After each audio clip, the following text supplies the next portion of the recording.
Many Republicans opposed to Donald Trump have consistently argued that he has no chance of winning the White House.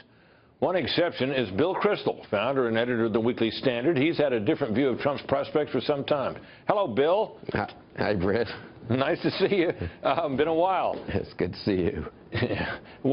So you've been saying for a while, you've been warning some of your conservative colleagues that Trump's chances look better than people thought. What tipped you off? What gave you your view? Well, I was so wrong in the primaries. For one thing, I probably am reacting to that, maybe overreacting. And then the Washington Post, about 3+ weeks ago, at Sunday Washington Post, had a front-page story. Clinton team confident of winning, planning legislative agenda, planning the drapes in the Oval Office and all that. And I thought, that's a good contrarian indicator. We're about to have a Trump rally. And he was down 6 or 7 points at that time in the consensus polls, and he has rallied since. She's had a very rough couple of weeks. He made himself look more presidential and more acceptable. The main thing is I went through the '92 election. I was Dan Quayle's chief of staff. You remember that election? George H.W. Bush was not a bad president, actually, I think history will say. But people wanted change. They were tired of the status quo. They were unhappy. They'd been in a recession. They didn't appreciate what Bush had done. And, when you're in a change environment, people will excuse a lot of flaws of the change candidates. Bill Clinton had some flaws. Ross Perot had lots of flaws. Together, they got, 62% of the vote. Bush went from 54 to 38%. That's left a mark on me, losing that election so badly. But it really taught me something about in a change environment, the candidate of change has a big advantage. He has a kind of, the wind is naturally at his back. And Hillary Clinton is the status quo candidate. Her party's been in the White House 8 years. She served in President Obama's administration. And most importantly, she's done nothing to advance an agenda of change. I'm really mystified by her campaign. If you ask people, and I'm really not saying this in a polemical way, just analytically, what changes will Hillary Clinton bring about?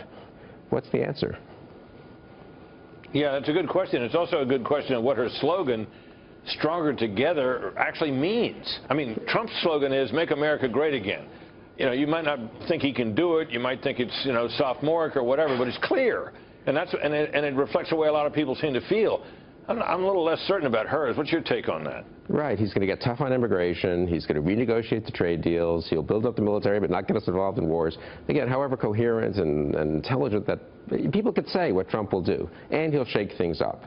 Hillary Clinton's entire message is Donald Trump is horrible, he's terrible. I'm not pro-Trump, so I'm not unsympathetic to parts of that message, but you can't simply, I don't think, run for president by trying to disqualify your opponent. I mean, you can, and he's certainly given more grist for disqualification than a typical opponent, so maybe it'll work, but it's awfully risky. Just today, a couple of hours ago, Hillary Clinton did a video with some labor conference in Las Vegas.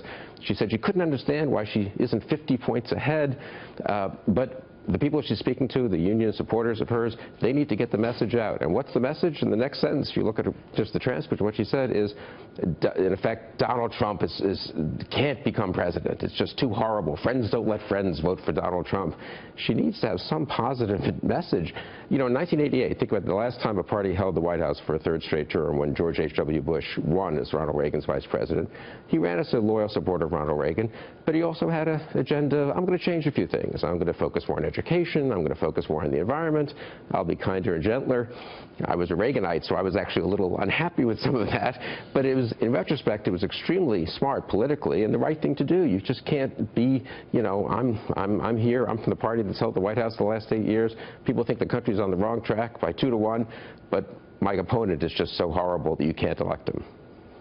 Bill, thank you. Always eager to hear what you have to say. Thanks again. Thanks, Brett.